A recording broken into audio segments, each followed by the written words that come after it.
Okanga Germaine à Conga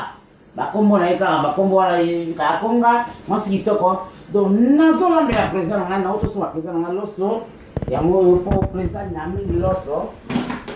président loso yango yo non ça président nga na complet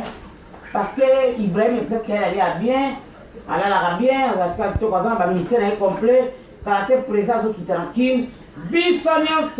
to keneka na bas Scott mukulu mbala moto keka hakuna mbuma donc la beta kama mbuma ka bebe mbuma na beta nga stop mwana matete mwana mtoto afana ngalale lerida na kati ya Spagne donc bambote ya trop mère pe awa na kati ya parler mère nyekese yo evika Scott mbuma mukulu yo evika mère ni passe na temps vrai chéri afanda kala kwa nyekese boy donc ngana olamba président nga fa olia pour la France la président Ibrahim Pekele na loso biso tuzana ba brise pangi baza ba mère ni timambote ba batonga balia ka mari tumba ba dame kosumato baza ralen sur mère ni timambote stratégie à fego donc stratégie à fego baza ka yé na gile panize zo ba wana mobala batia mama Sarah donc ngana na minute on lamba so la ba bossa na poireauté pour pouvoir nous de ça que nous présente bien papa na sa fierté parce que papa lui na fierté tu na fierté pour présenter Ibrahim Pekele quand même pas vous songe ba ça na yo boya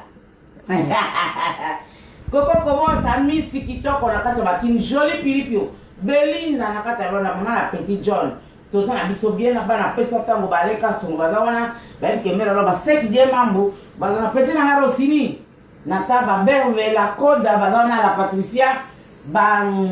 ma Micheline bazana ba surtout donc li passe à moi si kitoko na doa na kumisero parce que Scott mukulumuma alors biye pena na le rida na kata Spagne donc Scott mumafana yo umena na vrai chéri azela ka ici Scott sérieux mais na olamba muke na kana mai parce que biso ana koto pe to futa kama yi ko na osta wanda na bloko bia la président Ibrahim Pekele mamo kona kando tunga président tesonani Président onanyo président Ibrahim Pekele o zo sala ba kamla kata pasa tango amo mikolo pesa tango ba nanu nzongo